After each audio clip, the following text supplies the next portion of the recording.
going on, everybody? It's your buddy, it's your pal Spaz, FENIX, the YWC Reality Check. For the first time in about a month, this is the state of wrestling, and that is Jake fucking DeMarco. Woo! Hell yeah, buddy! It has been a little bit. Yeah, we've had some live stuff. We've had a run of pay-per-views to preview. We've had just a ton of events after events from NXT and onward. We've covered even AEW in the mix, sadly. But before we get into any of that, I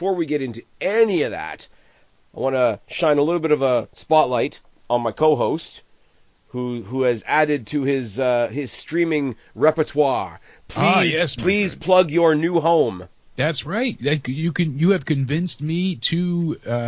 I shouldn't say join, because I've realized when I went to go register, like, somebody already has Countdown Ended. That's weird. And I'm like, let me try logging in for the hell of it. I was like, I did make an account when it first came out. I forgot. I just never used it for streaming. But that's right. Just like my co-host can be found on Rumble, I can as well. And we'll be streaming all of the reviews we do on YouTube there as well. So if you want to hang out more on the Rumble side of things, you can find me over there. It's Jake Countdown Ended DeMarco, or just search Countdown Ended. That'll make it easier. But I'll be plugging the shit out of it as well. Absolutely, my friend. Because you've been getting flagged over there. I don't want to turn into the IWC's Steven Crowder over here, but YouTube can kind of suck a fuck. Out of our entire stream, I showed a highlight on Sacrifice. Obviously, it was the Hurricane Rana into the DDT reversal, and I was like, oh, that was an awesome moment. And apparently that was so violent that they had to block the stream in countries around the world from being seen. And I had to put an appeal in, and eventually they were like, oh, okay, it's fine. But it was down for like the entire weekend, too. So. Which is hysterical, because in other places around the world, they stream their pay-per-views on YouTube Plus. Exactly. So it's all bullshit. But I pulled you over to the Rumble side.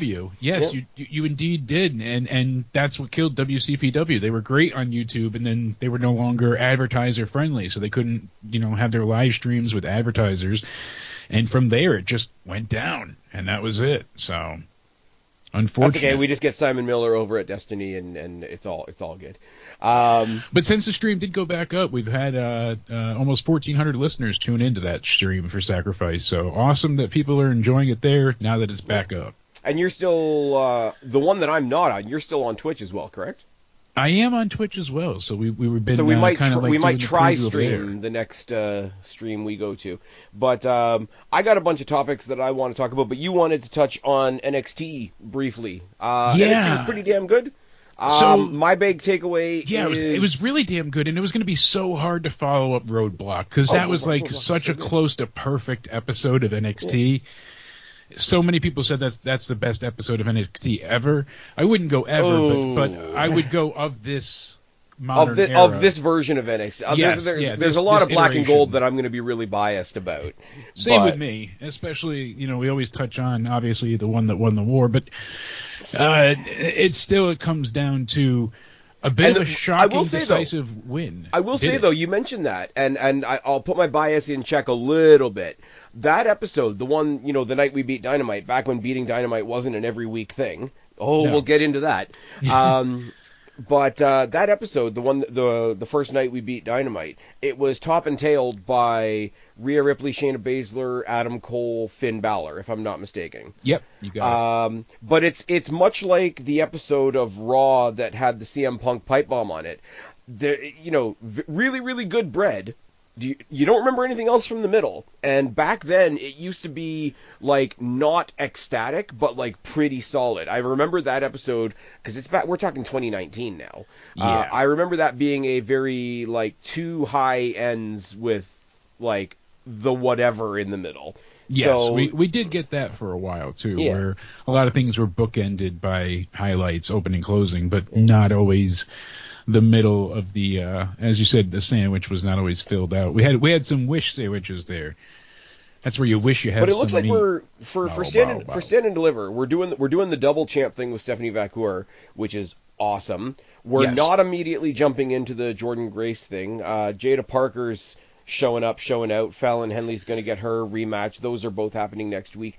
But am I I like that crazy? Stephanie's double defending as well, and the fact that she was like, hell yeah, I'll defend both titles, no problem. But I think they said, I could be wrong, my brain only works half the time. I think she's defending the world title at the beginning of the night and the mid-card title at the end of the night. Yes. I think that's how they get the mid-card title offer, with some shenanigans and, she's already had one match tonight and it was really rough and whatever, which is fine. You got a women's division like that. Having one person carrying both belts in the long term is not really reflective. No, unless she, I didn't want to see her should have vacated, but she was going to have to if she wasn't going to defend it, and then her defending it, having to do double duty, is not feasible often. It'll be great for her to next do it like week. the first week and be like that ultimate, I'm here to prove to everybody I am everything type answer.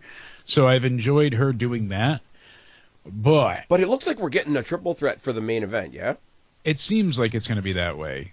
Javon and Trick Williams and Oba, which is a really interesting dynamic because it looks like Javon is sort of trying to shed off the bright-eyed new kid look. Trick Williams has just become a dickhead recently, but he's not. I don't think he's heel per se. And Oba's he's where Drew McIntyre was a bit ago, where he wasn't a heel yet, but he was pissed off, but he was justified in being pissed off, which Trick is, and that as we know makes. But Oba's the same thing as well. Oba's that monster conversation where a monster isn't a babyface or a heel. A monster versus a heel is a babyface. A monster versus a babyface is a heel. So you've got Trick with more edge. You've got Javon with more edge, who's still popular and whatever. We have the potential for a triple threat match here where there's no face and no heel. And I think the three of them just beating the shit out of each other. I like how we got there too, because Trick getting the decisive TKO victory over Thorpe, getting his win back, that was a big surprise, especially with how heavily they pushed Eddie. I was waiting for some shenanigans to get them out of there. You know what I like it though? The clean win I appreciated. It's a backwards compliment for Eddie Thorpe as well, who I said it to you before we started recording. I really like Eddie Thorpe, and I can't put my finger on why. But they wanted to give this moment to Trick Williams, right? Oh, we want to show that Trick Williams is not having any more bullshit. Let's put him in a NXT Underground match. But they used the guy that's kind of becoming synonymous with the NXT Underground match with Eddie Thorpe. Because he was having those matches years. He had one. I think he had one with Dijak before he left. I think he had one with. He's had quite a few now. Who's the big guy that was with the Creeds and then they let him go? Damon Kemp. I think so. I always forget his name. Jada Parker is sort of synonymous on the ladies' side, and they haven't had a men's NXT Underground in a while. So even though he was there to eat the loss, they knew that he would be the most effective person in that. I don't want to get too cliche, but beating Undertaker in a casket match. Yeah. Like that kind of beating Triple H in the Hell in the Cell.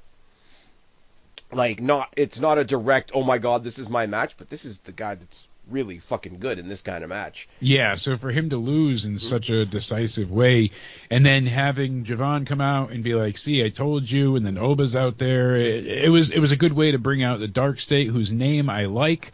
Some people are like, oh, they're just a light show.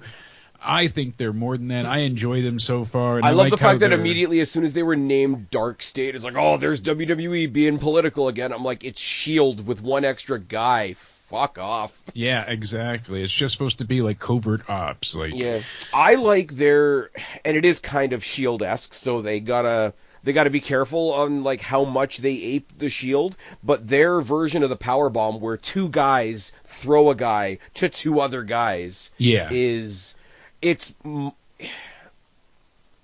badass. It's a great. It is badass. Visual. I was about to make a comparison that doesn't make any sense because these guys were goofballs. But do you remember the Spirit Squad when they did the 5-man Spirit Bomb?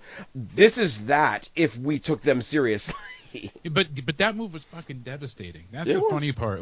People because you flail. There's no way to take that. No, exactly. And obviously there was 5 of them, so one of them was grabbing your head. Yeah, and somebody was always pulling too hard, they said, and it would pull people's joints out and shit. It was funny to have it be that bad though, but all for that move, and that's where they eventually got away from it. But it is funny. I appreciated even what we got from the mid card side of things. Yeah. Briggs and Inamura getting that big win over Hank and Tank.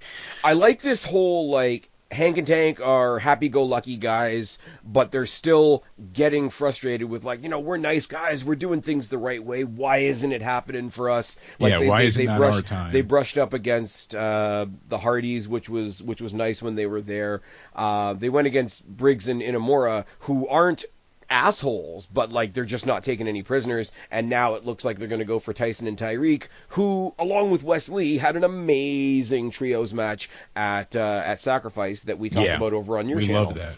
Tyson and Tyreek are insane, and especially putting them in a match with 4 other high flyers just to highlight how big they are. And they held their own in it too. Yeah, that was the thing. Course. Like, in a way, though, wasn't like it undermined them at all. Like they were truly badasses, and they were able to keep pace with everybody, so it just worked well. And it's another, like, WWE's getting back to, like, WWE, Land of the Giants. I'm like, yeah, but the Giants are awesome this time around. I mean, we're getting Fatu and Braun Strowman on SmackDown. That's going to be great. Like, they've been giving us the big meaty men matches, but in a way that works. Like, I just picture, like, not that he needs it. I don't want to create a Moose situation, but like if Omafemi came and like decked Wes Lee and took his backup, can you imagine Tyson, Tyreek, and Omafemi? Oh, they'll kill everybody. They'll kill everybody. That's a faction and a half there. Give them the belts and have them beat everybody. Anyways, so I'm going to make a very... I even like the Stax Crucifino and Rizzo match against... Crucifino's a machine. Like, I know the gimmick is what it is, but Crucifino's a machine. Stax is always, like, deceptively solid, and I haven't really had much to say about Rizzo in the ring, but she's doing her thing. What's his name? Jensen? Yes. Looks like he's sinking his teeth into this. The other one, Nico, who... I'm still getting used to. Don't really have an opinion on him yet. Looks like we're setting up for Spears versus Ricky Saints at some point. Ricky Saints' match was a bit underwhelming because they pushed the offense so hard. Yeah. And then they were like, all right, Ridge has got to look like a monster. Yeah. But then it was like, oh, I don't know. Ricky didn't his time to power up and save his ass. Yeah. You know what I mean? But like the come up point didn't really work. I'll forgive that because he sold the fact that he's in there with a bigger guy. He's not a smaller guy pretending I can chuck around big guys. Here's the thing. We talked about Ridge Holland a while ago because the guy's in a really shit spot. He's been in a couple of factions that haven't worked. He's still got the Big E thing hanging over his head. That's what I'm saying. He ended his career. You know? I've got every sympathy for the guy, but at the same time, I really don't give a shit when he's wrestling. That's the thing. I want to care, but I just haven't yet. There hasn't really been. And when he turned on Chase U, that was the most interesting he's ever been. Yeah. And then they haven't capitalized on it once, where he came out to the Chase U music and all that, and he's like, they're dead. You gave that good promo. But then he lost. And like any good fucking heel, once you can't back it up, it's like, oh, all right, and you move on. See, but I'm not even reaching for wins and losses right now. I'm just talking about like the experience of watching him in a match, because he can do insane stunts, insane spots, insane like action set pieces, if you want to put it that way. But as far as a match beginning, it's the big guy version. You'd be surprised. You say you don't count wins and losses, but that motif does stick in your mind, because you look at him and you overlook him after a while, because you're like, all right, well, he hasn't been able to capture the title. He couldn't get past Trick, couldn't do this, couldn't do that, and it's like, all right, well, what do we get with him? Not much, really. All right, so no, but what I'm saying is one step worse than that, though. I don't know. You're not even entertained by him wrestling. I get that. But I'm at the point now where I'm not entertained by watching him in the ring, to the point where I don't think I would care at this point if he won or not. Yeah. No, I'm saying I think his losing led to that, is what I was trying to say. Fair. Like it's probably a contributing factor, but like I don't want to... Not the only factor. I don't want to see somebody I like stuck in the ring with you, and that's what Ricky Saints felt like. He does. And let's be fair, because we shit on the guys in AEW a lot for doing like, gymnastic stuff and spot fests and whatever. Ridge Holland, where his strengths are with those individual moments or whatever, he does the big guy version of a spot fest. Yes, he does. He does. And there's nothing in between. And that's why I said he got, it's such a, I don't know, it is hard because he tries to make himself stand out, and you want to like that, but then again, it's also like, hey, enough's enough. You're really making the other people look like, pathetically weak. Because then the Rochambeau is not a great finish, especially on big guys. Like, it just doesn't look great. See, that was the part that I liked. The fact that he still hit it? No, the fact that his Rochambeau was, like, not pretty at all. Was the most real thing in that match. Because he is a big guy, yeah. So because don't get me wrong, Ricky Starks, I'm going to get used to that eventually, is in incredible shape. I have no doubt that he, like, given the proper moment and, take half a breath, get yourself set and do it. I don't doubt that he could hit the Rochambeau perfectly on him. The fact that he didn't hit it perfectly made it better. Yes. My opinion, okay, I right? get that. Little nitpicky thing, but I enjoyed it, yeah. But I'm just not crazy about it. So speaking of Ricky Saints, and more importantly, where Ricky Saints came from, we don't need to name them. It's fine. They're worried about their next 10 pay-per-views because they might have competition. It's fine. We'll touch on that still. Rats leaving the ship. I got a flashback. I'm going. First two topics on my list here are both from last week's SmackDown. But about as subtle as a sledgehammer, we got the preview, prediction, teaser trailers for Rey Fenix and some guy with a big smoky number 4, clearly Aleister Black. Yes. It could be the Wyatt 6, but I really think it's Aleister Black. I'm pretty sure it has to do with Aleister for how they did it, but I think we'll see. With the first trailer being for somebody that's coming, I don't know why I keep saying trailer, teaser, whatever. With the first one being for Phoenix, and clearly that's the announcement of somebody new. Yes. I don't think they would even play around with the second one not being the same thing for the chance that somebody might think, somebody new's coming, and it's just somebody's come back, because we know Bo Dallas has been injured and he's going to come back, and they haven't really done anything on SmackDown yet. I don't hold anything against them, but I think the way they did them back to back, I think they have to be the same. I think it is Aleister Black, and I think it's going to be something to do with 4-4. Maybe he's involved in any of the multi-man matches. You never know for sure, but maybe. People are also speculating. April is the 4th month. He's been away for 4 years. SmackDown is where his partner is. Yeah. All of that stuff. I have heard a lot of people.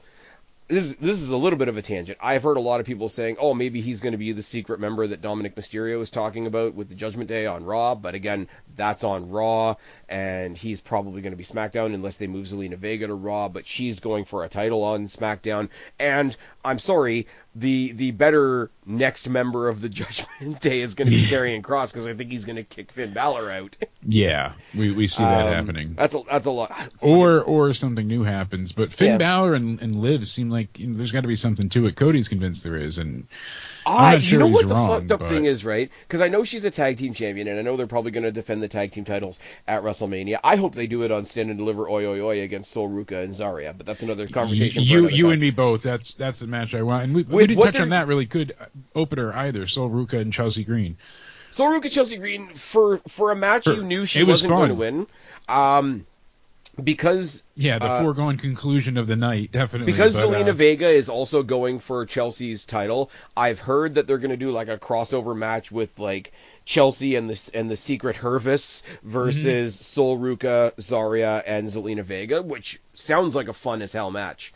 I remember several years ago now when they did the Worlds Collide shows, and it was like Bianca Belair, Piper Niven, and Zelina Vega, and I didn't know who Piper Niven was at the time.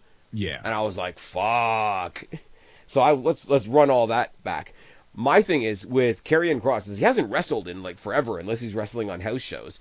And somebody pointed out to me, if you see him in the back talking to people, he does his hair however that person's hair is.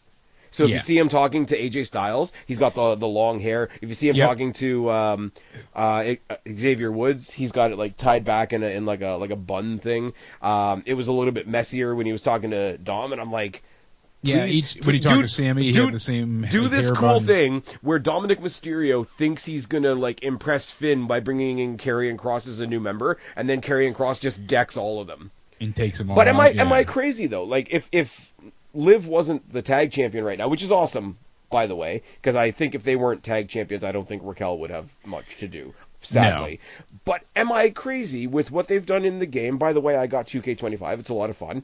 With the intergender wrestling and all that's in that game. Liv Morgan versus Finn Balor? would be something, right? Would be a lot of, because Liv is insanely over. Yes. Liv And is she knows insanely it. over. And what I hate, and I think you and I mentioned this on a stream, right? What I see all over X now, and it's like a backhanded compliment type of thing. It's like, oh, I hate to admit it, but Liv Morgan's getting really good recently. And it's like, first of all, what do you mean recently? Where have you first been? of all, she's been great. Second of Yeah. all, why do you hate to admit it?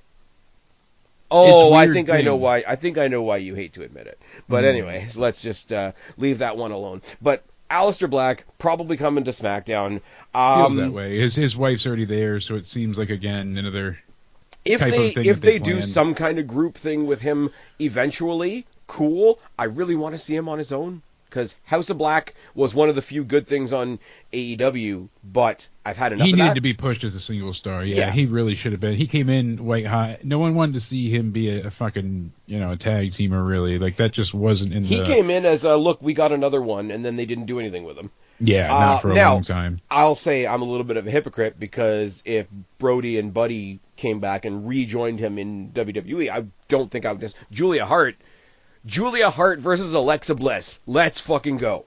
Would have loved it. And apparently they said at one point that Alexa's no longer involved in Mania. Then she is supposed to take on Liv. Then she's supposed to do something big with the Wyatt. So like it just keeps changing. But She was pulled from special events around Mania. Yeah, around They Mania, can't say so- she's been pulled from Mania, because she was never announced for anything during Mania. Exactly, but I think they're hinting Yes. towards, and I wouldn't mind this at all because it's right up my street, her not necessarily joining the Wyatt Six, but re-establishing her friendship with Nikki Cross specifically, yeah, and them going for the tag titles. So imagine Nikki Cross and Alexa Bliss versus Liv and Raquel versus Sol Ruka and Zarya, but do it on NXT. Give NXT a bit of love, because they're the floating titles. yeah, I would love that. On the other side of the coin, Sign me up for that. on the other side of the coin, I love that they're debuting FENIX on SmackDown. Yes, I do Because as well. they've established away from his Penta. brother. They've established Penta. They're going to establish FENIX. Let them have 2 runs, and then when they come together as a tag team, that's like a Then brand new. people That's like will a go brand new nuts. debut again. Exactly, because then people, we didn't get to see them be the Lucha Bros, and everybody's going to want it for so long that when it does happen, it's going to be a holy shit moment. It's going to be where like they cross over on the same show, or they face There's each going to other. be a moment where they pass in the back Yeah. or something like that. I that think. we're waiting for. Am I crazy? I know I've mentioned this before. On the chat over at the Wrestling for Life guys on one of their live streams. Shout out to those guys. They are great.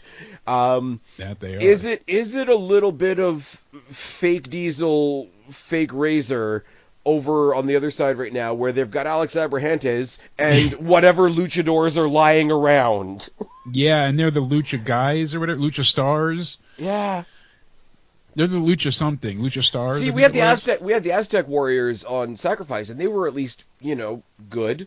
Yes, but they've gone as that for some time now. These guys were directly just called the Lucha Stars or whatever it is. So They still think hologram's a thing. well, now you got even they're getting the females involved with hologram now. What a waste of Harley Cameron. Right? I'm sorry. Harley Graham? I'm not bashing AEW. I'm saying Harley Cameron's awesome. Put her more on MLW or MLP if you're not going to use her any. Like, she's done her job to Sasha Banks, who we're going to talk about in a second. Yes. But like, everybody's popping for her. Yeah. So first of all, make her a ring valet. Second of all, put her in a mask. Which would be the smart thing to do, but... And yes, WWE is just as guilty. They took somebody as popular as A-Kid and put him in a mask. But he's making it work, and he had an awesome match with Gunther on SmackDown for some reason. Well, they did that, I guess, also... Because they're in the area as well. But not even just that. They also, they put him in a mask, I guess. It's like part of like we can get you over without anyone knowing who you are or knowing your face, or, you know what I mean? Like, it was kind of like we're the machine that does. And I guess there was some type of like ego thing where... And to be real, I don't know if that's true, but I've heard that's why he ended up in a mask, even though he was established already as which a is star, hilarious, so. though, because if you remember the debut of Santos Escobar and of Andrade, too. Andrade, where Triple H was on news conferences afterwards, being like, "Can you believe some people had these handsome guys walking around in masks?" Yeah. And then he masked up A-Kid, and I'm like, "Buddy, what are you doing?" Exactly. So we like Triple H. Triple H is killing it right now, but he still does some questionable shit. He's not perfect. No. There's things that don't work. We can say that, though. People hate you for not being able to admit that. It's like, we admit that, though, all the time, you know, and like, things aren't perfect. We know Bianca Belair is a thing.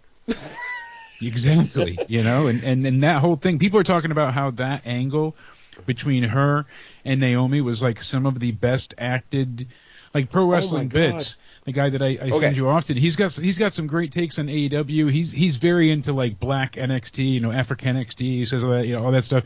He's very big, obviously being black himself, into the black wrestling angle. So I know he's like wants to support Naomi and Bianca, but to really think that angle was the best ever, like they cooked and killed it. Her acting was atrocious. I'm sorry, that was horrifically bad. I will say, like, I know none of that was believable. I know we roll our eyes a lot at the representation conversation, because it is important, just not in the way that people try to make it. Yeah. If Stand and Deliver's main event is Obafemi versus Trick Williams versus Javon Evans, that's pretty awesome on a couple of levels. That's amazing. I would love that too. It shouldn't be the main concern, but it's kind of awesome, yeah. But they're not doing it because of that. No, exactly. That's why it's great as well. They're almost in spite of people forcing them to have their hand be forced for so long.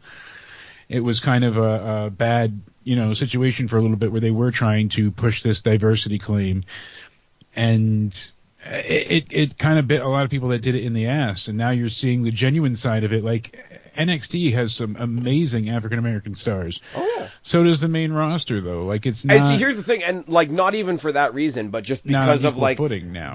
Because of like how the stories intertwine and whatever, you could throw Wes Lee into that match. Oh, absolutely, and he would be a perfect fit. And that's the thing, like, for now, the way WWE storytelling is, there's narratives and layers to everyone. So it's been easy to get behind people. And Lee, I can see him using his mouth to get him quickly involved. And I don't mean going down on Ava. Not the way Sasha does either. No. Speaking of which, I mean, we've got to bring this up. I touched on it briefly with Cody the other day as he brought it to light for me, but this is just... the Sasha JD thing? Yes. Oh, okay. I'm sorry, switching ahead a little bit, but this just bothered me. I know people are not always fans of JD, and he's gotten a lot of shit over the years. Some warranted, some not. I think JD's a dick. The Alexa Bliss line, like, yeah, he needed to apologize for that. Yeah. But everything he said about Sasha or Mercedes, he even made a declarative statement before criticizing her match that I don't disrespect or dislike Mercedes the person at all, and I hope she does well.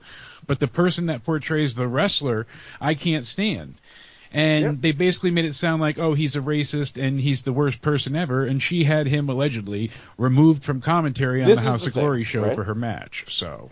And here's the thing, there's a long list of people that I don't listen to. Like, if people say, oh, you hear what Meltzer said about this? Probably not.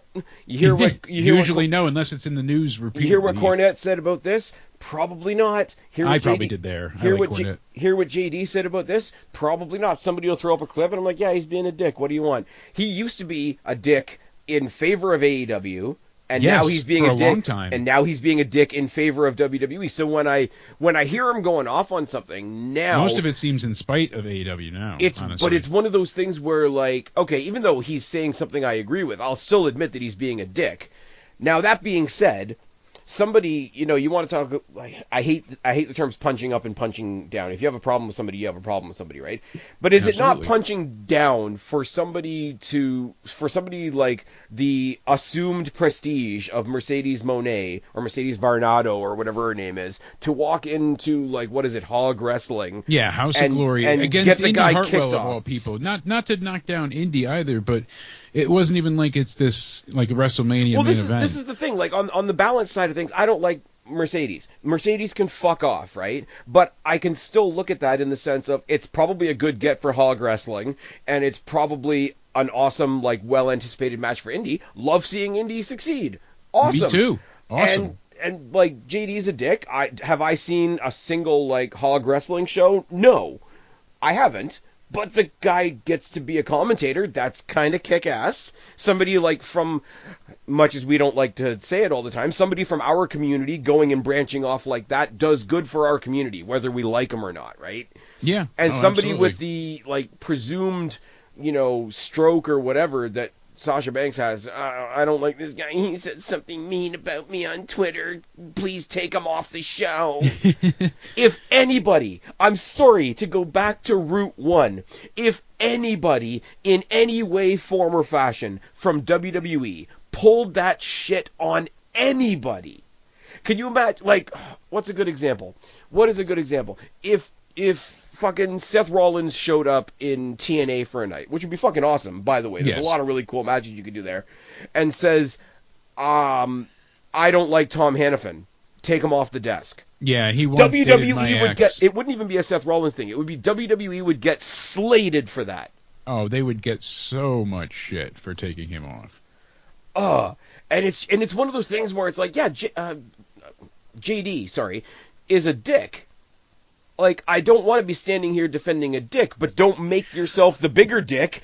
So that part I of have it is to also a character he plays online, just like she plays a character in the ring. Like, he plays it up, but he wasn't calling her a whore. It wasn't like he was just going after her wrestling at this point. Like, see, I haven't found the original starting point of what set her off. I don't know if it was just a collective of things.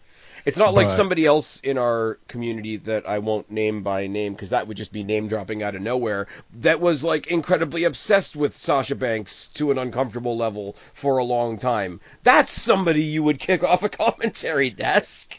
And you know what? Funny enough, even the whole fucking show getting Sammy suspended, by having his clip of "I want to rape Sasha," that infamous line that he made a joke about.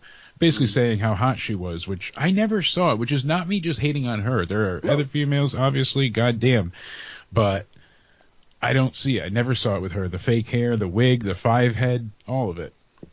But Jake, like, even in we wouldn't be joking about that specifically, but like, we've said some stuff. Yes. Like, I've been a bad influence on you. You've said some stuff. I have absolutely said some stuff. We've done some stuff with a banana. It's fine. It may or may not be covered in lube, yeah. Oh my goodness. Sometimes it's, ribbed. Anyways, another story for another day. But can you imagine if I came to you tomorrow and say, yo, man, I just lost my job because somebody was offended by something we said on my wrestling podcast? Yeah. And nowadays that can happen, and it's insane to a degree, but it is happening. You can sit on a bus and brag about getting laid, and 11 years later they'll tell you can't. Never mind. No, I'm not doing it. I'm not doing it. I'm gonna get myself in trouble. It's gonna be the worst trouble. Not you know fantastic. What's coming. Not you fantastic. knew it's coming. You knew it. You avoided that one. We are exporting sarcasm without a tariff. Anyways, I don't know. It's one of those. Yes, JD is a dick. In this case, it doesn't matter. Did she think he was gonna flame her on commentary? No, he's always been professional. He's gonna do his job. If he did a bad job and lambasted her on commentary, he would have been destroyed by the internet. People would have beaten him down and just taken him apart for that. I'm assuming there's no way that would have been able to, especially without the Sasha stand she has out there. My God, because they're a cult. They're sending him death threats, by the way, which I always find hilarious. And I mean, it's far worse what he said about Alexa Bliss back in the day. Like, that was pretty fucked up. Calling her a cold fish, not cool at all. Not cool today, at all. Kind of distasteful and whatever. But Alexa Bliss wrestling. But Alexa Bliss doesn't. Alexa Bliss doesn't have a cult following like Mercedes has. The only one I would say that's comparable is the Bucks. And I'm not saying that as an AEW dig. I'm just saying they're the two most toxic fan bases I've ever met, and that's inside or outside of AEW. I want to say the Young Buck culture really switched to AEW fans, and because a lot of the AEW fans don't care for the Bucks anymore, but that's what got them in there. So I think it's still the same fans. But that's what I'm saying though. Like, there's people I've seen people with AEW chyrons in their socials and whatnot that are just like, oh, that didn't quite measure up, and not even like, oh my God, that was shitty. Like, oh, that wasn't quite what I expected, and they'll get landed could on. Have been better. So like, they're eating their own over there. But sadly, but it's like we talk about going to Rumble and not so much on YouTube maybe in the future. Got to remember the stupidest thing that ever happened on this channel. One of my videos got flagged for racism. That's right, yeah. Because I made a statement that I thought Ember Moon was better than Naomi. Yeah. Make it make sense. Damn you for liking Ember Moon. Yeah. She's getting wasted, man. That's another story for another day. No, but that's kind of in the vein of everything we're discussing today about Tony, about him not, it took forever for him to let these people go. Yep. And immediately, Penta is going for the IC title, possibly. Yep. It seems like that's the plan. That multi-man match is going to be amazing. It seems like that's the way they're going. But Penta has already been solidified as one of the top merch sellers, one of the biggest draws they have. His WWE World photo op line was the first one to sell out over Punk and Cody. Yeah, considering how expensive some of those are. No kidding. And his was I think again, we go back to others, it's not exactly like WWE's beyond criticism. They're milking people for their money. Jesus Christ. I mean, the $25,000 dinner that's not even going to charity, or luncheon to have lunch with John Cena at a 5-star restaurant. I thought and you that see was people a big online stream. that are like, well, yeah, of course he's going to charge that much. He's a heel. I'm like, no, that's not how any of this works. Exactly. Like, you guys really missed the point there. But yeah. And then the $10,000 seats that Hogan, you go sit against Hogan for an hour for one night of Mania. Now they're down to $6,900 because no one's bought them. Nice. No one's bought them. $6,900. Know it. But no, I wanted to touch on the JD thing because I don't. Yeah. Or at least I try. We have a couple of backhanded compliments every here and there. I'll take aim at somebody like Sidgwick or Andy Murray at an actual company that's making real money doing this shit. Because, I don't want to punch down. Because you never go full stick man. Everybody check my Twitter for why you don't go full stick man. That's right. But, I don't really talk about other people in our community that much, other than I agree or I disagree with something I saw in What Culture, because other than that, what do I do? Unless you're shouting out creators you like, that's pretty much it. Exactly. Big Nick, KJ, Ringsider Anthony, all the guys over at Wrestling for Life Network. I'll tell you to go check them out. Yeah. Back in the day, before he became an absolute cuck, I would used to tell people to go and check out good mic work. But holy fuck, that dude is pretentious now. Sad to see the mighty fall, right? And the thing is, I won't say that I never enjoyed his content. Kayfabe got me into him, actually, and it was funny how he Connor, changed so drastically. Yeah. And Connor was super Connor is somebody we're missing in the wrestling community. Remember when the wrestling community was just everybody just kind of fucking around? Yeah, everybody having a good time. You know who I miss? And I never knew the guy, but I loved following him because you never knew what he was going to do. It was Wrestling Jesus. Oh God. Wrestling Jesus. He was a piece of insanity, huh? Oh my God. And he had his I never knew Sean's View Entertainment, but I watched the feud between him and Wrestling Jesus. I never knew the Over the Ropes show. They seemed like dickheads, but I saw the rivalry he had with. I remember when that was the thing. We were all kind of just here fucking around, but you and I are trying to make way, and maybe Rumble's going to be a thing. People think I'm making a giant political statement by going to Rumble. No, I don't like censorship, and I like places where you can actually succeed. If I ever make a dime doing this, you guys are all going to hear about it because I'm going to thank all of you. But I really try not to include myself in this, but everybody that's on here now thinks I've got a show. I'm going to be a celebrity. People are going to know me. I came on here one day back in 2010. The day after SummerSlam, and thought, well, everybody else is doing this. Why don't I give it a shot? Exactly. And 15 years later, I'm still picking up a microphone, picking up a headset, talking to a buddy like you, and saying, why don't I give this a shot? Yeah. But this is where I will drive it back to the JD thing one more time. I don't have to like JD. And I don't. I do think he's a dick. And that's coming from me, that's a lot, because I'm a dick. It's fine. Check out my last episode if you want to really get a good idea on why some people think I'm a dick. But it's one of those things where, if we are a community, if there's still a C in the YWC, you have to be happy for one of ours, using that terminology loosely, going from sitting on the sofa, sitting in front of your TV, maybe fucking around on YouTube, to actually being in there and actually doing it, like Connor did for a bit as well. I guess I haven't talked to that guy in forever, but like, so for one of ours to get fucked with is like, we don't have to like him to say that that's bullshit. It's a similar. This is going to be a fucked up comparison, right? Okay. But I don't watch UFC. I've never really had the interest. I've never really, the fact that it's real is not a selling point to me. Yeah. The fact that it's real limits creativity. That's my dig at UFC, right? No, they're the same company now, so now I have to love them. Oh, TKO. You better. But like, CM Punk. Yes. Went to do UFC. Yeah. And I watched that fight, not because I'm all of a sudden going to get into UFC, but as a wrestling fan, that's one of our guys. Yeah, you wanted to see how he fared. That's former WWE star CM Punk doing an MMA. And, like, if he killed... Like, he got his ass handed to him, let's be real for a second. Yeah, he did, But, that's... Sorry, I'm stumbling on my words. That's how I looked at the JD thing. JD's a dick. If JD met me, he'd probably tell me to go fuck myself. Yeah. But he's one of the guys. It's still one of us, or one of, like, used to be one of us, or however you want to phrase it. And, like... it's funny how much he still doesn't like me either, but I've still not said a bad word about the guy. Yeah.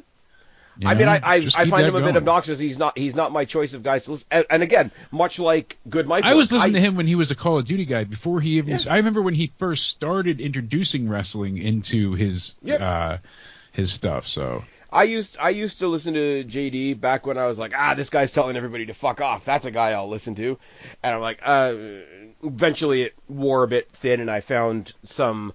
There were only a couple of people that were willing at that time to say truly F off WWE. A lot of people were like, they're the best or the greatest. Everybody that I've enjoyed has told me to go fuck myself at one time or another. If I'm on, like, I've been told off by Good Mike Work. I've been told off by Mark Pearson. I've been told off by Michael Sidgwick several years ago. I don't know if Wrestling Jesus ever told me off. I know he did a vid addressing me at one point, but I don't think I was the target of it. I think he just brought me in because it was something that I was into. Guys that I used to have on this channel took shots at me.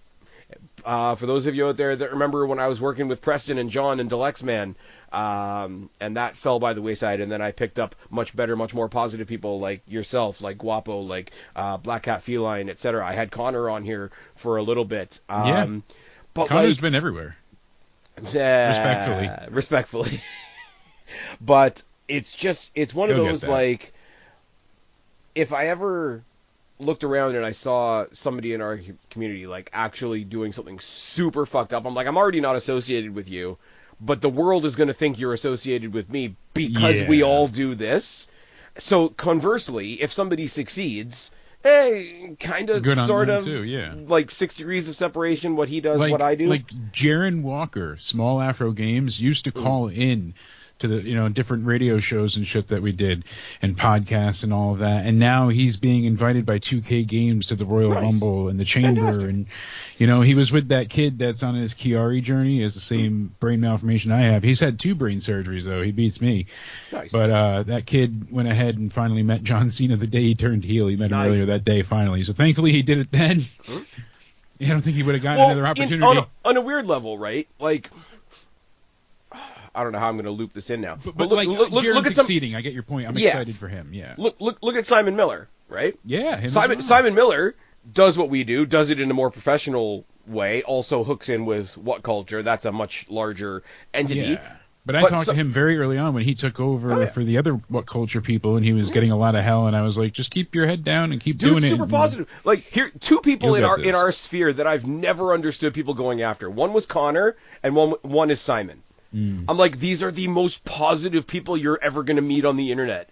How do you... And I met Simon Miller, and as soon as he realized who I was, because we had back and forth on Twitter, dude gave me a big fucking hug. He's like, we're going to take a picture together. I'm like... Yeah, see? So it's like, but it's that whole, like, JD's not a wrestler, but, like, JD gets to go be a commentator. We talk about it, he gets to be part of it. Simon Miller, on YouTube, talking about wrestling like we are, then he gets to go and do it. Like, how is that not a win for us? Exactly. And somebody like Sasha Banks, who shows how she really sees the fans, and takes that like, away from somebody. I'm up here and you're down here, and like I don't know where hog wrestling even is. Oh, they're pretty big in New York though. People buy their pay-per-views. Yeah, New House York? of Glory Okay. in New York. Yeah. But I'm just saying hog because I only see the acronym. Yeah. But like how small are you to be up in the big space that you're in, come down to a smaller space, respectfully, and smack people around? Oh yeah, it's fucked up. It's really why fucked people up. are upset about it, and I know that some people defended her, but most people were like, no, that's just fucked and up on her part. And as I keep repeating, right, like it's not a here I'm gonna go wave the flag for JD. I'm like, no, it's the principle. Like, actions have consequences, huh? I'm tired of hearing that one. Yeah. There's not a direct one-to-one comparison here, there isn't, and really. he's had consequences with other things previous to this, so I don't even want to hear it. Like, the guy hasn't had the easiest. You don't bow at the altar of Sasha Banks and Tony Khan, and therefore you shouldn't have a job. Exactly. That's the definition of cancel culture. And cancel culture with a cult behind it is fucked up. Anyways, I've spent way more. Takeshita at House of Glory Wrestling. So nice. I mean, they're getting big names and big people in there all the time. Well, we better go through the roster there and figure out who Takeshita doesn't like then. All right. Anyways, we spent Cedric Alexander is going to be debuting there soon. We spent way more time on this than I was planning on. Let's go to something more positive. Alrighty. WrestleMania, there's a lot of stuff to look forward to, right? Yes. The title pictures in WWE are so good right now that there are at least 2 other matches that have been created from people that have failed to get to title matches, right? Yes. The bigger one, and it's going to be a whole conversation for another day. The whole CM Punk, Seth Rollins, Roman Reigns trio of, like, these guys should all be in title pictures, and they all keep fucking each other, and that's why that triple threat match works, is an awesome story. The other 2 that are sort of in the same boat of we were all in the title mix and we all keep costing each other shit. Yeah. Was the one where, first of all, one of the participants apparently didn't want the match, and second of all, okay, the match is going to be fun, but it'll be a match for match's sake, and we'll move on. And that's Drew McIntyre and Damian Priest. Now, these 2 big guys that I want to see slug it out with each other. I don't really care if there's a story, right? But there wasn't much of a story until there was. WWE throws one video package together that's less than 2 minutes long, showing how every single time CM Punk fucked Drew McIntyre, Damian Priest was the one that got to benefit from it. Yeah. And now it's to my mind, it's one of the top stories in the company, because now you've got this big bomb-throwing match that I wanted to see anyway, with a reason. This match that I didn't care why it was happening, I wanted to see it anyway. I like the sound of it. I like the match for match's sake. And now they've made it more. They've turned the entire match, that perspective WrestleMania match, around in one 2-minute video package. Yeah. And they've given it a new direction. I absolutely appreciate what they're doing. And then they had Nakamura helping the beatdown. Like, all of it worked. It was good. I appreciate that they were able to recover, because like you said, for a while the interest was waning heavily against them, and it just felt like a match for match's sake for the most part. Yeah. So like being able to add this in really made a difference. There were some threads of story there, but it felt like fans were like coming up with reasons for it to happen based on other stuff, until WWE sewed it all up and said, no, this is the story we're telling. Because for Priest to move to SmackDown, the part of it that I didn't click in until after SmackDown was over, both of them moved from Raw to SmackDown. Each one of them individually, like from a character point of view, was like, I'm going to move to SmackDown and start fresh. Oh, fuck, you're here too. Yep. Like, there's that, right? But it's also a little bit of like, ultimately, Drew lost the Punk battle, right? Yeah. So he has to pretend now that the Punk battle wasn't the real battle. So now he's so drastically saying, yeah, this happened, but really it's Priest. yeah, this other thing where Punk was fucking with me, but it was really Priest. So I'm going to direct my anger at Priest because I tried to go for Punk and it failed. So there's a little bit of like defensive. There's a bit of defensiveness to it, and there's also a bit of Priest like not only wanting to get away from that whole title picture, wanting to get away from Raw, wanting a fresh start, wanting to get away from the rest of the Judgment Day finally, but also like having the parting of ways with his last friend in Rhea Ripley. Yeah. So all kinds of stuff going on with him. Here's my fresh start. I'm going to come here. I'm going to kick ass. Maybe I'm going to face Cody, except your name isn't John Cena. Yeah. The John Cena thing we're going to have to do a whole other pod on because I can't even begin to crack Yeah, the we surface can't of really that. attach on that. Just But, there's a lot to go through here with that. So. But like Damian Priest, he's in a weird spot for me, and I don't know whether it's the same for you. Sometimes he comes out as the biggest badass, the best match, the wrecking ball, the destroyer, the one thing that I take away from a show. And every now and then he comes off as like just a guy. Yeah, just a bit of a joke. Not a joke, but just like I'm well, just another at times, body like, taking he's very up space. jokey. Yeah. He's very like he feels like kind of like in that humor field, like the R-Truth kind of, because he does things that are humorous and he's a silly face and kind of plays it up. So yeah, there's times where you like really want to take him serious and he is this badass, and then there's other times where it just doesn't work the same. Yeah, but this whole idea of like Priest himself plus fans like me who want like his title run was kind of seen as disposable. Even I said like he looked 10 times bigger as soon as he dropped the title type thing. Yeah. But it's like, but those of us that are still with him, it's like Finn Balor. I want Finn Balor to grab the world title at some point, right? But absolutely. Seems like it's a million miles away at this point. What I'm saying is like the fact that he once held the Universal title for a day, like is merely a trivia question at this point, but it is. It doesn't ever feel like he was truly the world title holder, sadly. But I think it's one of the few times where they talk about like when there's a draft or whatever. These stars are going to get a fresh start. Priest like actually like exemplified that feeling. Okay, fresh start. I'm here to make a statement. I'm here to kick ass. Oh fuck, Drew's here. Yep. And not fuck like I'm fucked, but just like fuck off and go away. Yeah, and hey, that works. And for it to be now, Punk was only the catalyst to the real feud, which was Priest the whole time. Like I like that turnaround. It does work for me, and it's interesting. Mm. And I think there's a lot they can do with it. I really do. And I think the framing of it that way makes the Mania match that much more enticing. Because before it just felt like a match. Now it feels personal. Yeah, I'm so happy that it's gone from a good match that I was looking forward to on its own basis to no, there's a reason, there's a drive, there's a Like, I'm not for me. I can't even believe I'm saying this, but like I'm not worried about it being moved to the kickoff.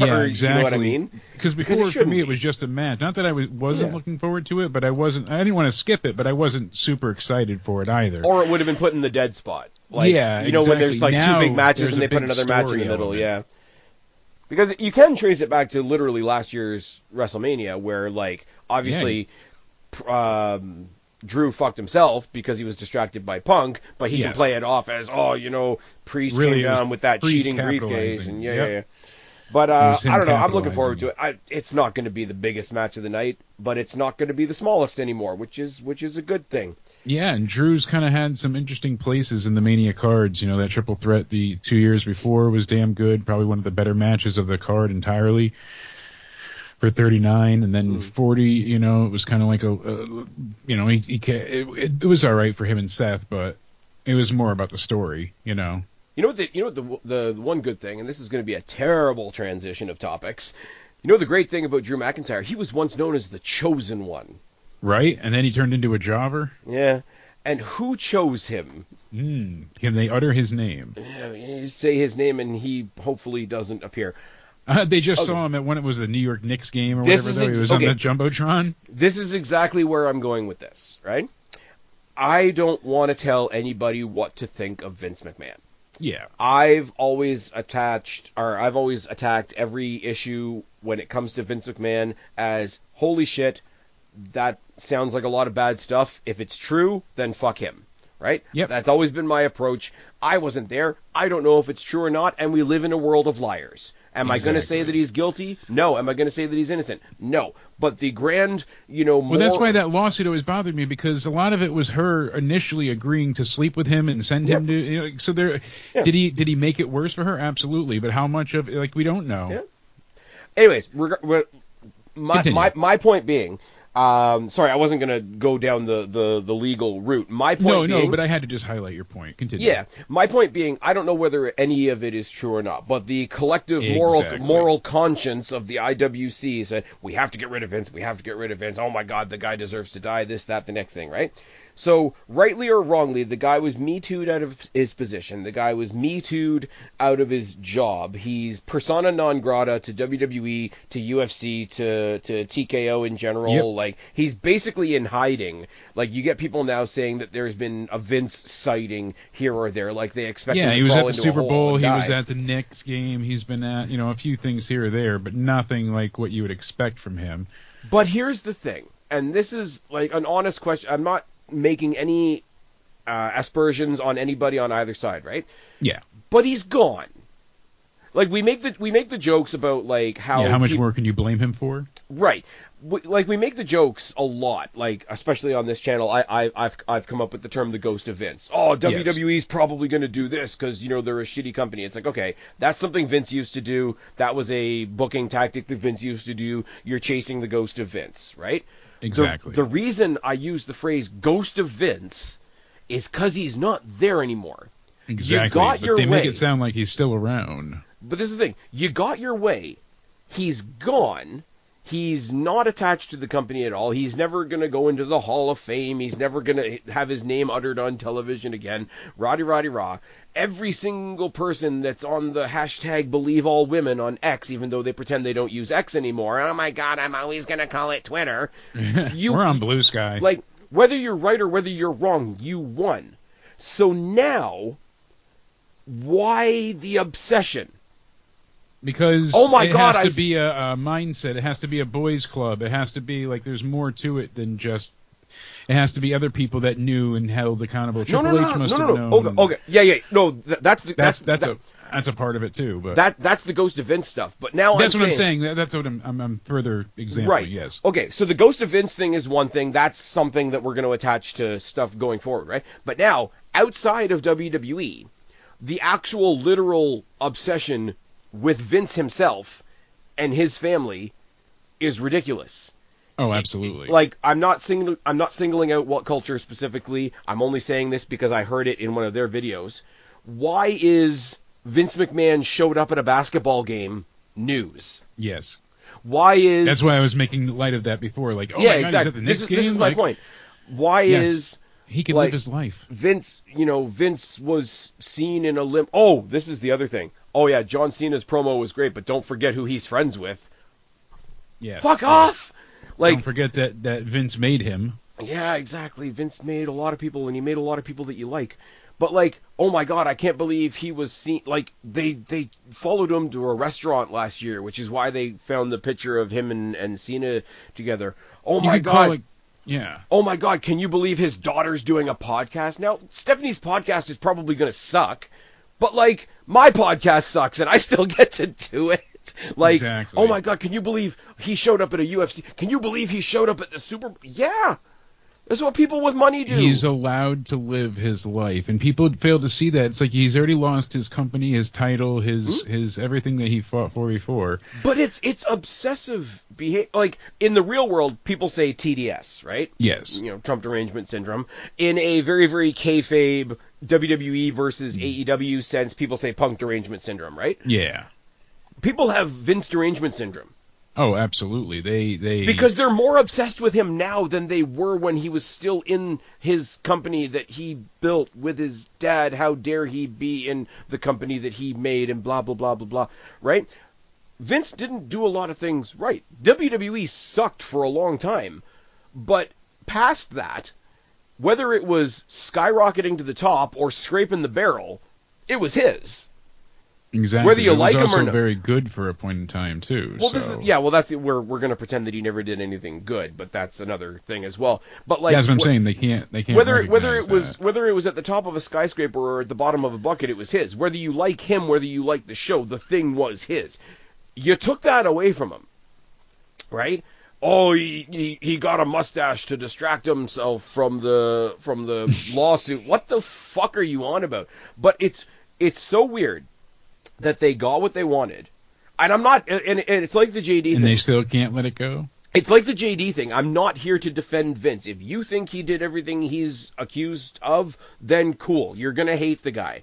But just, why wouldn't you just celebrate that he's gone? Like, oh, can you believe that, again, we're going to get into the Trump thing, and I'm going to be careful because I don't want to get canceled.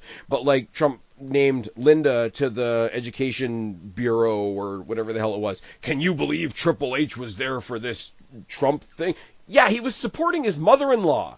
I'm sorry some of your parents left when you were 5. Yeah, how dare he support this? It's like they were invited as guests. Yeah, but not even that. Like, whether he's buddies with Trump or not, I could really give a fuck less. Exactly. And yes, it was affecting the product. And by the way, I'm saying that from Canada. TV, obviously, but that's like, not what's happening here.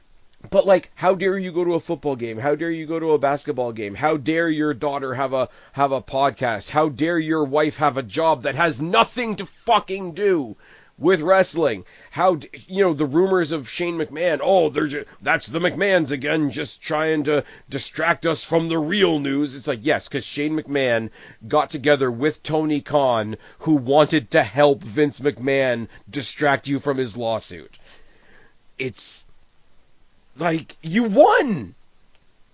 You won! You want to talk about winning? Tonight, AEW Dynamite has Will Ospreay taking on AR Fox. That's winning, my friend. You know what? I don't care about AR Fox, but I'm not going to take the piss. I'm pretty sure that match will be good. But that's their star power? Well, Will Ospreay is their star power. They're having a street fight tonight, aren't they? For the title, for the match... For the one match that was really shit on a pay-per-view that was relatively received really well, that's the match they're going to rematch. Yep. Man. I like Abaddon saying, just so you know, AEW Dynamite is on tonight. She's still pushing it, but she's not. I just wanted to go over the Vince thing, and it's not a me flying a flag for Vince and saying stop picking on Vince. It's like, please get over it. Please stop saturating the wrestling conversation with the stupid Vince derangement syndrome, and just talk about wrestling. Either Milo agrees. Either talk about Vince because you're obsessed with him, or say that you're here to talk about wrestling, because those two things are diametrically opposed at this point. You're absolutely right. That's it. Really, really quickly, because I have a surprise topic for you. Talking about Drew and Priest and how they might be one of the dark horse matches of WrestleMania. What are we doing with the Intercontinental Championship at WrestleMania? It really feels like it's going to be that crazy multi-man matchup. That's what they're building towards. Because at points it feels like they're building, like they're built like in separate corners of the roster. They're building this multi-man that's eventually coming together, and at some points it feels like they're just building up Braun Breaker versus Penta. Which I kind of want to see Braun Breaker versus Penta, but also, like, if you look at who's been... I prefer the singles match of Braun Breaker versus Penta. I'd rather that be at Mania and see Penta win the title there. But everything else screams they're doing this multi-man match. They've been building up Ludwig Kaiser. They've been building up, people going against in the mid-card. It kind of seems like that's what they're going for anyways. In my mind, and... maybe you might have a better mind than me, you might think of a name that I'm forgetting. In my mind, there's either a one-on-one match or a six-man match. The six-man match that I'm seeing in my head is Breaker, Ludwig, Penta, Finn, AJ, Logan. Yeah. I think that about sums Is there anybody it up. that I'm leaving out of that? I think AJ and Logan are going to have a singles match, definitely. I think it's going to get interspersed, though, because I want... Do you? I'd prefer it, do it that way, because add everybody to the title match would just make it that much crazier, especially with Logan in there, but... There is, personality aside, there is a fast pace that Logan brings to a match, where I'm separating the person from the work and all that, he's got an energy to him that's not better than anybody else, but it's so different from everybody else. It's like when you threw Ronda Rousey in the mix. It wasn't always great, but you knew it was something not quite from here. And I think that's what he brings. Him and AJ will do something. I'm pretty sure the two of them are going to cross paths with the other four that I just mentioned. The Finn, Ludwig, Breaker, and somebody else. What's his name? Yeah. Somebody else, yeah. We both drew a blank there. But, yeah, I mean, there's enough setup for this that it just works. It really does. I'm happy to see it. I'm excited to see what they do with it. I think the criticism that we're going to get a lot of, because, again, with the ladies' world title, it looks like we're getting a triple threat match with Punk and Roman and Rollins. We're almost definitely getting a triple threat match. With this, you might have a 6-person match. Well, that's what I said, the women's world title. Yep. That's what I was talking about. Yeah. I don't think necessarily you need to, oh my god, WWE just defaults to multi-man matches. You don't need to get rid of multi-man matches. You need to make multi-man matches make sense. Yeah. Like, they've done war games where nobody feels out of place, and that's 10 people. Exactly. And everybody... Had large factions at times doing the heavy lifting for them. So to not have that, it is a harder thing to deal with, I get, but still... But yeah, it's one of those things where... it does become overbearing when you have that many multi-person matches, because then it feels like, oh, just get everybody on the card for the card's sake. Like, that's what you're trying to do. And you know what? I might be a pussy. Like, the overall drive to, like, get as many people on the card as you can, let as many people as you can have that WrestleMania moment... I have a hard time I know what you mean. I don't want to hate on it, but there's 2 nights now, so now it's like really hard not to get on the card for the most part. Yeah.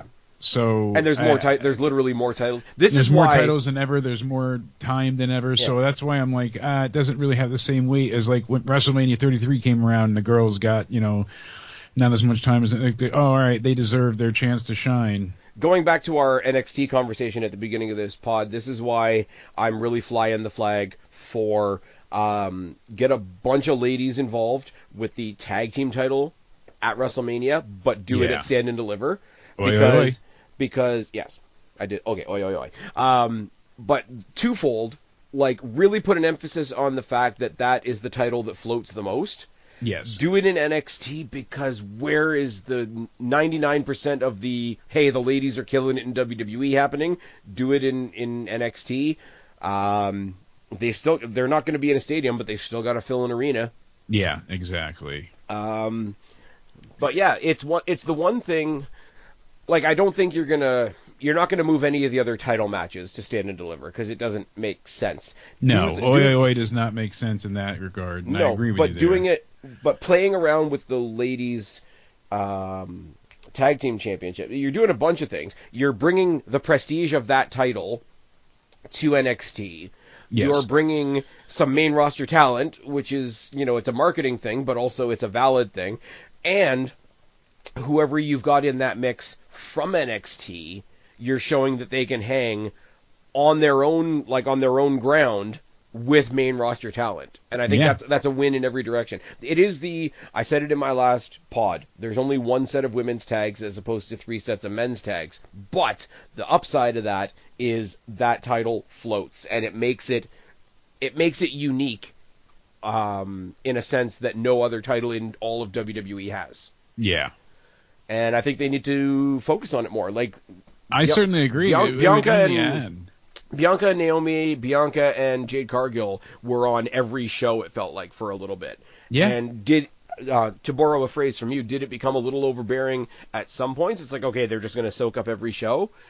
Don't do it every week, but remind us that you could. But also the way they did it, too, they weren't always putting on barn burner matches. Like, you could have, if we had these amazing matches and we were like, oh my God, they're defending it all the time. And like, I could picture Soul and Zarya not only having amazing matches, but also defending it on multiple shows and having that work is where now you're kind of like, with those were, it just felt like, they're just bringing them up constantly to make sure they get the screen time, but they're not really defending them. And I think the trick, and I don't have a magical solution for it, I'll be perfectly honest. I think the trick with those belts, with that unique element involved, is to have it where you're not on every show every week, but keep it in the back of everybody's mind that any show on any week you could be there. Yes, exactly. And I think I don't know what the magic solution is for finding that mix, so I'm not going to pretend and I'm not going to tell them what to do. But yeah, we've talked a lot about WrestleMania and we brought it right back down to NXT because that's what we do. That's exactly what we do. Now, loaded topic, last topic. Uh-oh, here comes a surprise. Sorry, I shouldn't say loaded. That means it's got a negative context. Not always. In pro wrestling. Loaded baked potatoes, my friend, exist. My God. I like my food pretty plain. I'm going to be boring if we get into a food conversation. In wrestling. That's right. There's an idea, and this is mostly because of Vince and because they've handled things poorly for many years, that you shouldn't handle serious issues in wrestling. You shouldn't handle sexism, you shouldn't handle racism, you shouldn't handle discrepancies in people's wealth or social status or whatever. I want to ask your opinion because I have one example from WWE and one example from AEW and they're both awesome.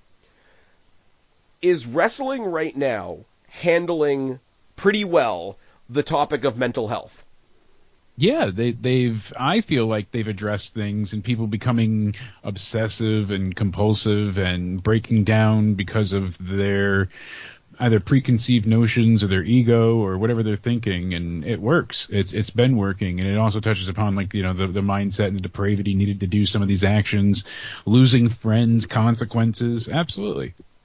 Okay, big surprise to you when I said I had one example from AEW and one example from WWE. It may surprise you that I'm picking MJF from AEW. Okay. And I'm picking an interaction. I sent you this interaction like a week ago, so we're talking Twitter stuff from a week ago. Was an interaction between Bianca Belair and Rhea Ripley. Yes. And Bianca Belair posted after they had their confrontation, I'm going through real life stuff right now and you want to throw it all in my face, Rhea Ripley, you are childish. Io Sky slapped me so hard and she knocked some of the tears off my jacket. I'd never disrespect you like that.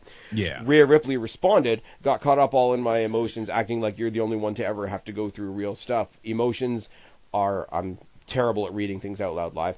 Emotions being the reason I continuously lash out. Also, nobody cares about emotions when they're mine. Yeah. So here's this really cool, and it kind of leaves Io Sky out of the conversation for a second. Which always happens, sadly, but... Yeah, well, they're doing that in the storyline, but I'm saying I know they're intending to do it now. Yeah. So it's kind of like a. But I'm also. But it actually genuinely happens too all the time. So. But I'm in this particular topic. I'm also kind of leaving Io out. They've done I think WWE fell ass backwards into this because this interaction is strictly happening on Twitter. What's happening on TV is a lot simpler.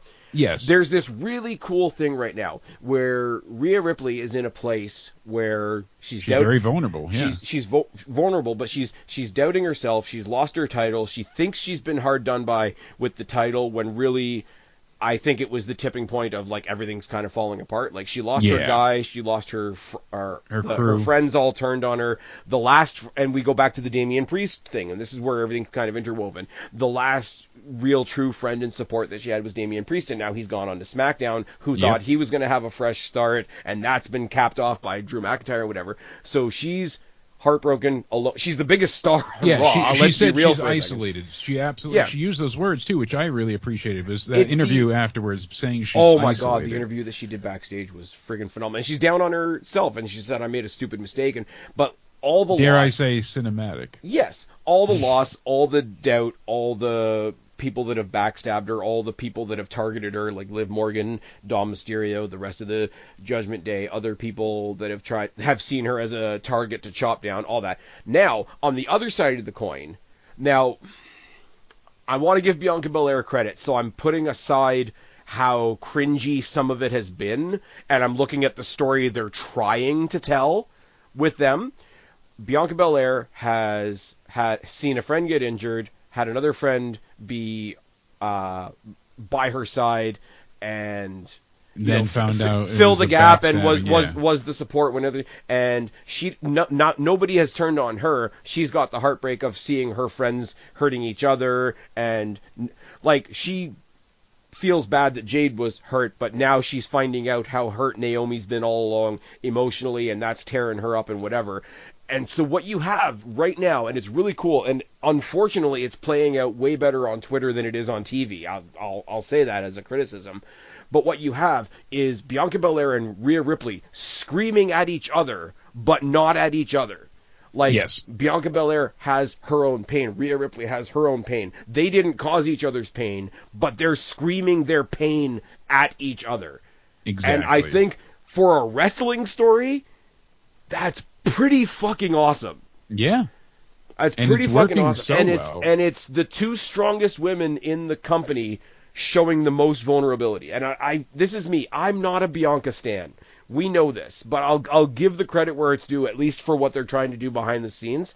The two, Jade Cargill is on NXT. Leave not Jade Cargill. Jordan Grace is on NXT. Yes. Leave that aside.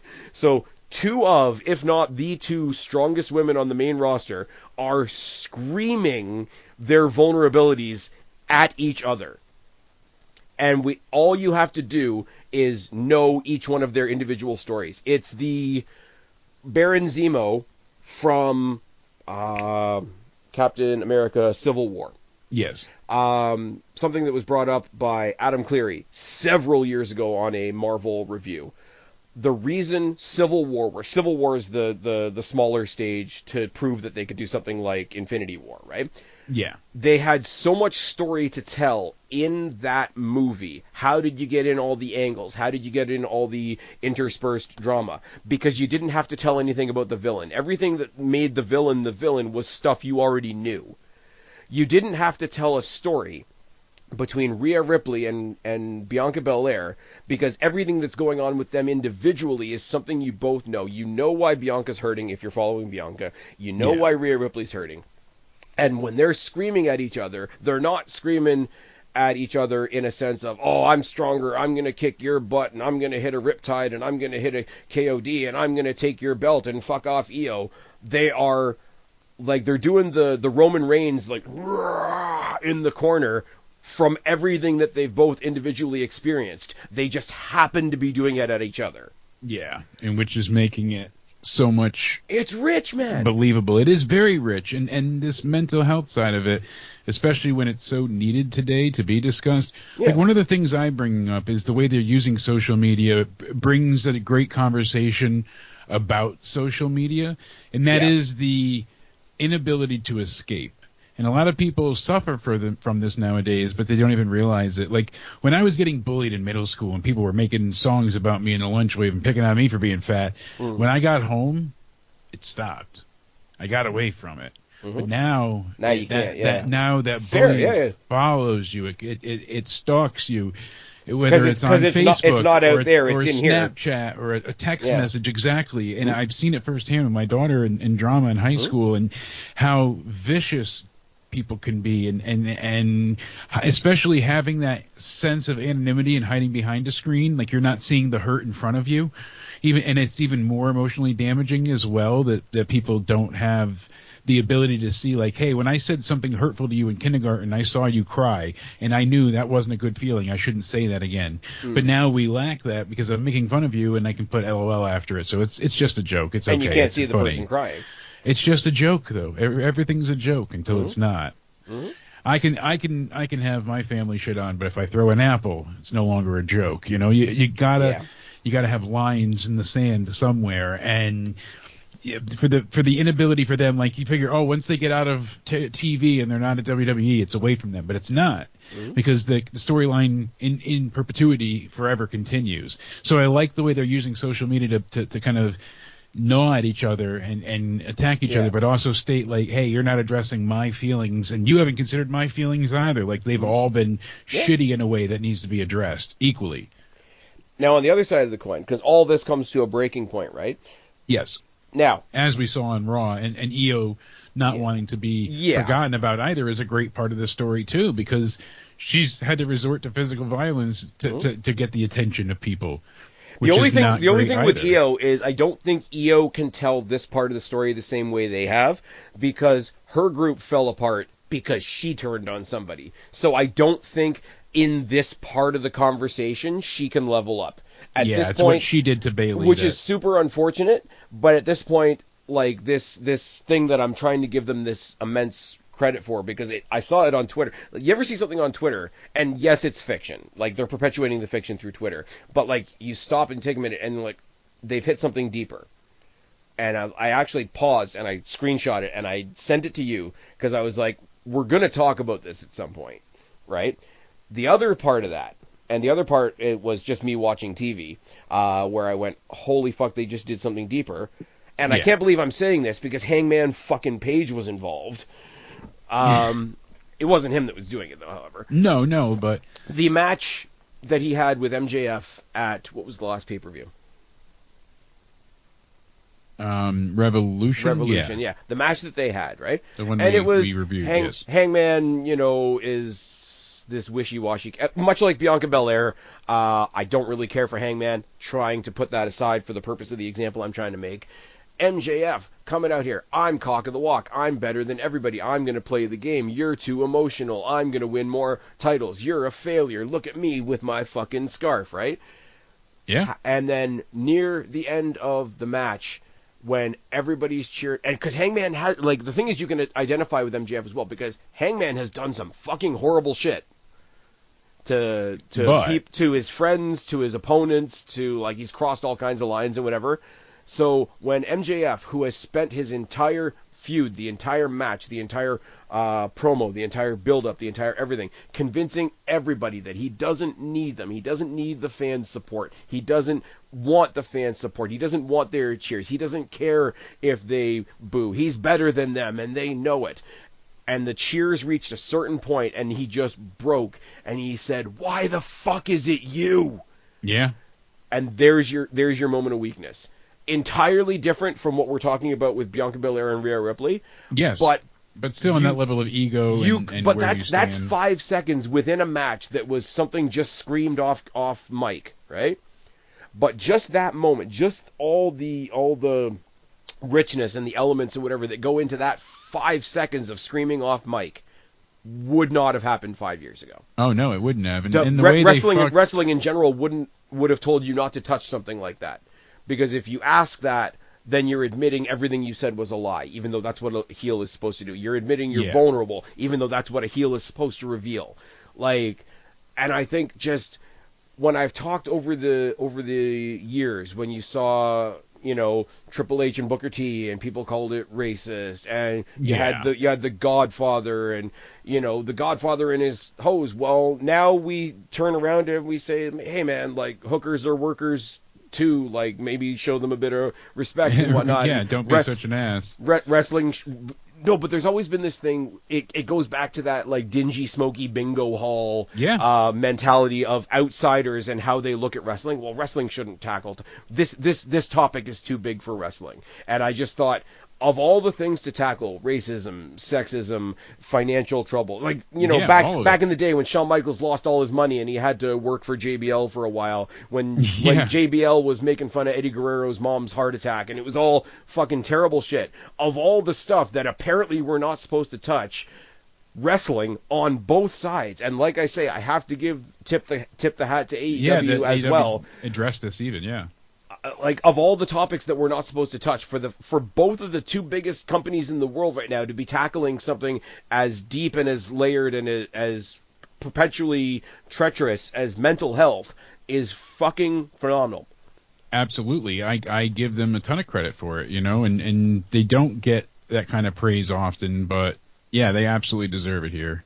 Anyways, I've been sitting on this part of the conversation for like a week, and I couldn't wait till we had a pod where we weren't talking about my therapist said I could live stream my sessions if I want. I always said that would be a fun idea, But I've been in therapy for a long time, and I always, truly gloat about the wonderful things that it does for you, and how your mind is as much of a thing you need to care for as the rest of your body.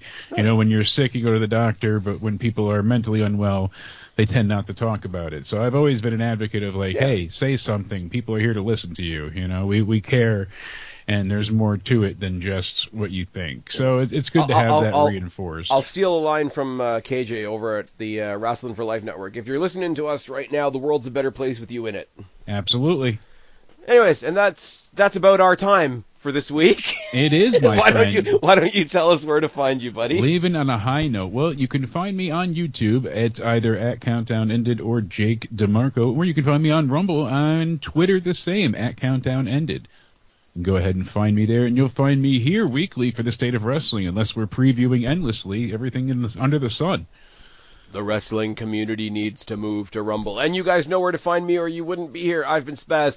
This has been Jake. This has been the State of Wrestling for the first time in like a month. Subscribe up there. Talk down there. Start a conversation. Keep all these conversations going. Don't be a stranger. I'll talk to each and every last one of you later. But for right now, me and Super Sexy Jake are tagging out. Bye, guys.